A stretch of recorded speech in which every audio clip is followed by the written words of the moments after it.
ચલો જાણીએ આપણે કે પ્રેગ્નન્સીમાં સોનોગ્રાફી ક્યારે ક્યારે કરવામાં આવે છે.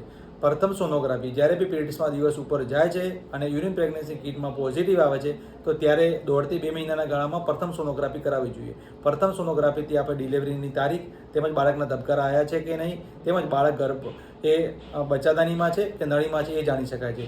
બીજી સોનોગ્રાફી 11 થી 14 અઠવાડિયાના ગાળામાં કરવામાં આવે છે. એને એન્ટી સ્કેન કહે છે. એનાથી બાળકમાં કોઈ ખોડખાપણ આવવાની છે કે નહીં તે આપણે જાણી શકીએ છીએ.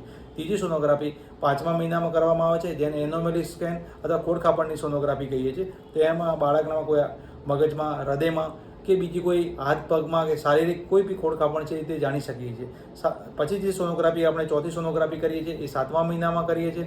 એમાં એને ગ્રોથ સ્કેન કરીએ છીએ. બાળકનો વિકાસ બરોબર છે, વજન બરોબર છે, બાળકની આજુબાજુ પાણી બરોબર છે કે નહીં, બાળક સીધું છે કે ઊંધું એ આપણે જાણી શકીએ છીએ. અને ફાઇનલ સોનોગ્રાફી આપણે 9મા મહિને કરીએ છીએ. એને ડોપલર સોનોગ્રાફી કહીએ છીએ. તેમાં બાળકને પૂરતું લોહી પહોંચે છે કે નહીં પહોંચતું એ જાણી શકીએ છીએ.